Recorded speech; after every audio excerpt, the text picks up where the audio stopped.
Hello, everyone. This is Tom Fox back for another episode, and you are in for a treat today. Why? Because I'm in for a treat today because I have as my guest Adam Goslin. Adam, first of all, welcome to the podcast. Adam, could you share with our listeners your professional background? Thank you very much for having me. I'm happy to be here.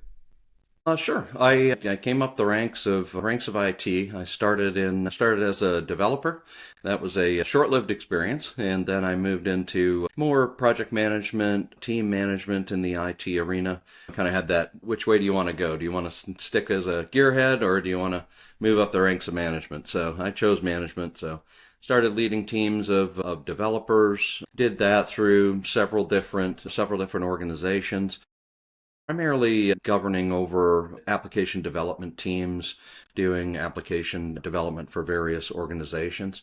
That all culminated in an organization where I was the VP of IT and infrastructure for a supply chain e-commerce company. And that's when my boss came by and said, for whatever reason, he decided to print it. But he printed the first version of the PCI DSS, drops it on my desk. It was a stack of about 4 inches of paper, and said, "We need to get compliant with this." And so that was my entree, if you will, into the security and compliance arena. As I was in that organization, I basically had to go literally from what's PCI to trying to get it all figured out, and working with an assessor that they'd chosen, doing a lot of phone a friend, Googling, trying vendors, fail, trying another vendor, fail. We'll just go build it ourselves type of an approach. And that extravaganza in total probably lasted about 18 months or so. But at the end of it, we ended up submitting to Visa and being deemed PCI compliant. That was a long time ago, and back in a time when you got compliant, you'd actually get a Adam, letter I'm always from Visa intrigued on their to visit letterheads, with founders congratulating you on your several on your different compliance. reasons. So it was quite the adventure, shall we Around say. what led you to found your company. And you can be the mad scientist locked away in a castle that developed something with a eureka moment, which of course, that's all fiction. You can be, what intrigues me though, is when someone who looks at the exact same thing I do and sees something different. There's people who see a market opportunity and want to move to exploit that opportunity. There's people who see a market need to maybe do something quicker, better, more efficiently, and move to fill that need with their own company product or service. Where would you say you shake out in that, or is it a little bit of all of the above? My adventure was interesting because it was kind of born out of experience. So with me just going through that 18, what I call monstrously painful months trying to figure my way through it, keeping in mind, I'd been in IT for my entire career to that point. And one of the things that I learned through going through that experience was I learned probably three main things. One, despite being in IT for all of that period of time, just how little I knew about security and compliance, I didn't hold my feet too much to the fire going, I'm just a member of management. What was more startling, though, was the folks that were on my team that were really good developers, system architects, network engineers, day-by-day support people. Just how little they knew about security and compliance was startling. And the third element that I learned was just how little help there was in the marketplace. So I decided from that experience to basically walk away from working for somebody else. Initially made the decision to go with a couple of partners, start our own thing, and go try to help people in the security and compliance space.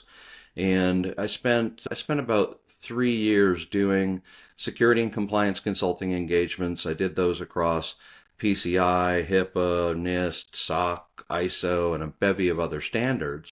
But about 3 years in, with my background in application development, I was seeing all of these consistency. Like I was having to manage my engagements with spreadsheets. And I was seeing consistencies across all of these various different certifications. And what I did is I originally went to the business partners and said, "Hey, I've got an idea.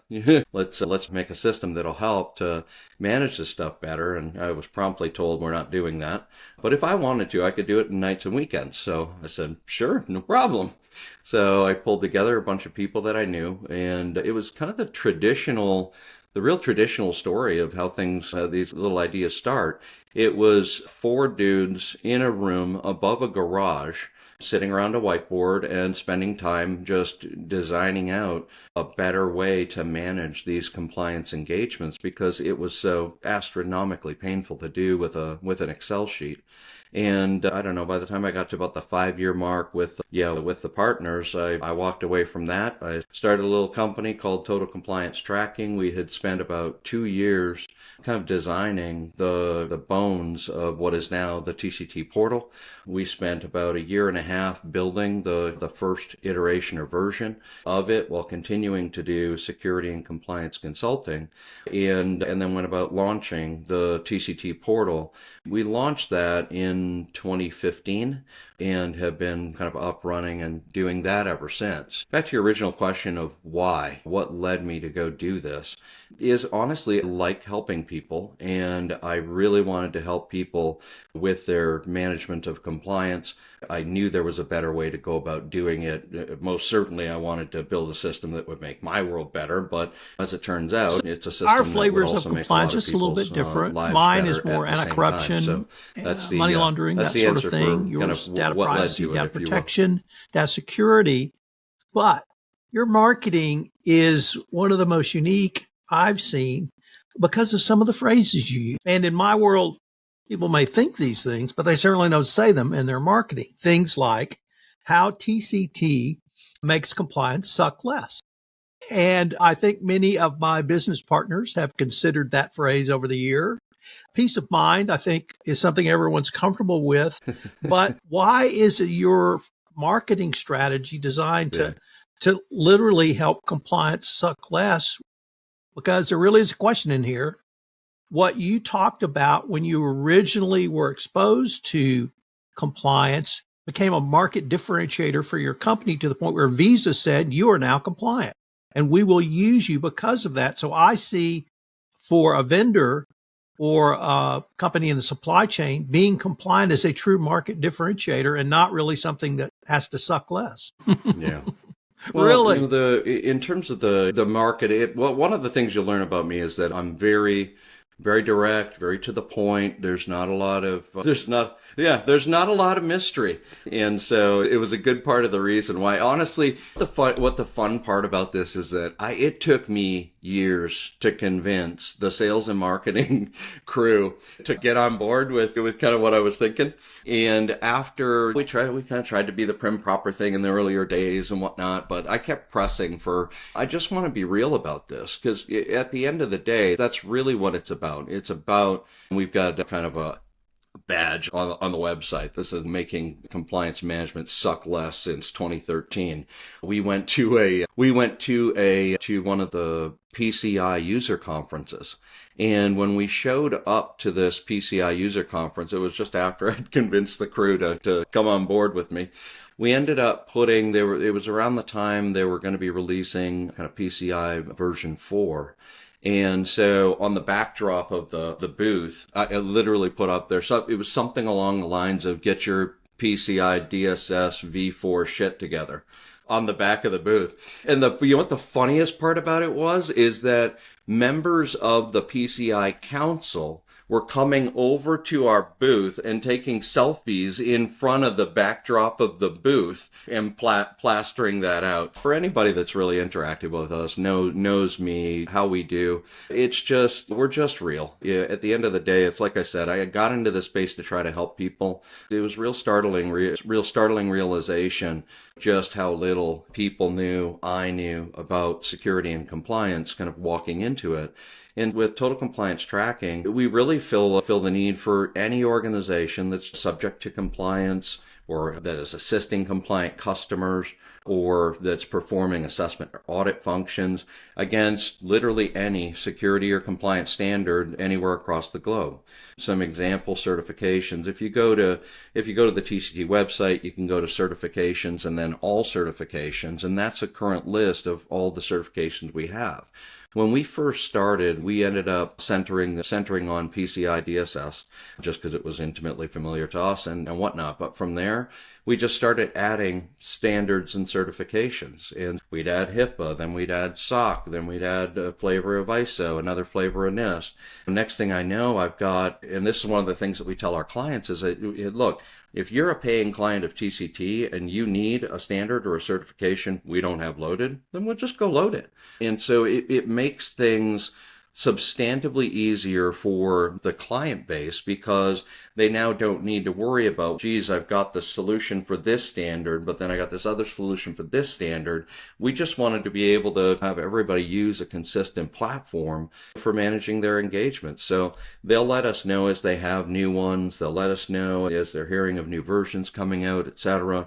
And we'll just go ahead and kind of do the uplift. But market-wise, the portal's intended to serve as a single solution for organizations. And what are some of the that existing have, data control solutions falling short that they need of resolving to, go up current against, fulfill, compliance track, issues and in manage this against, arena? And etc. how is TCT really helping your clients and customer base overcome these challenges? There's a lot of various, like I said, there's a lot of tools that become standard specific, if you will. And for the players out there, a lot of it depends on kind of how the solutions came about. Like some of them are built by non-security and compliance people that think that they've got a bag of money and they can go solve a problem, but they don't have the operational capabilities to go in and use that expertise to build into the platform. Oftentimes there's disconnects between the operational business comprehension that there even is an issue and that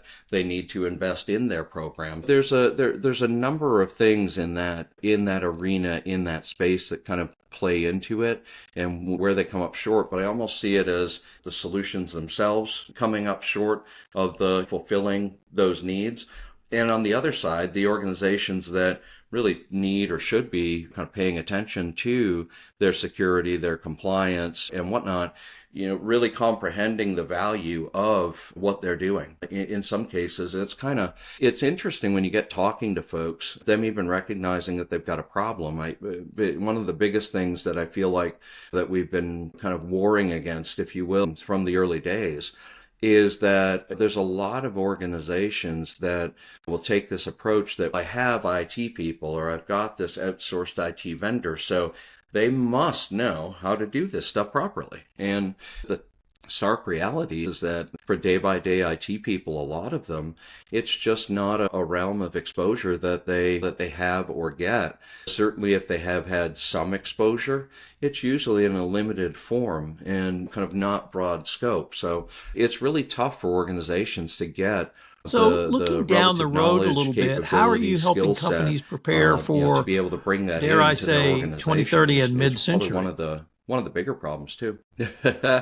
There's a couple of things. The one interesting part about TCT, when we first launched back in 2015, we had a list of enhancements that we knew we wanted to go do with the platform. But what was interesting about kind of how things evolved over the course of, because if you think about it, the system's been up running live for the past decade. And one of the things that started to happen really quickly is that we had clients basically coming to us and saying, hey, can you put on a feature that does this? Can you add this functionality? Hey, I've got a great idea. And within a relatively short period of time, those inputs then started to become the entirety of what we would go ahead and issue in each of our functional releases. So over that period of time, I don't expect anything to be different as we move forward. We've been in a state of kind of continuous improvement. Some of the things that that TCT is heading towards as an organization is certainly higher levels of automation. higher levels of kind of intelligence that can be brought into the tool. As I've been going down this path, I had some fun playing with the notion, right? We had for a while there, and especially, I don't know, it seems like especially about 18 to 24 months ago, we had a lot of people that turned into kind of AI zombies, right? Is the way I like to put it. If it said AI in it, that it must be cool. And it could be cool if it's done right.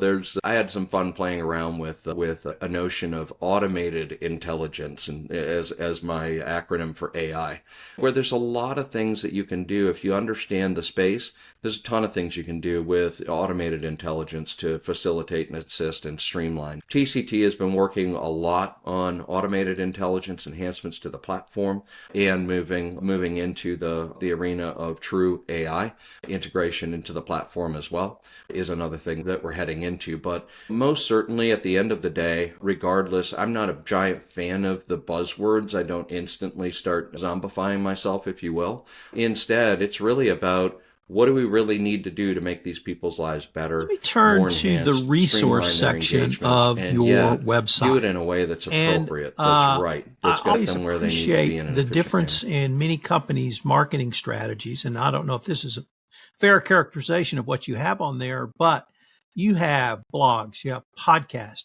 you have white papers, you have case studies, you have such a wide variety of information to share.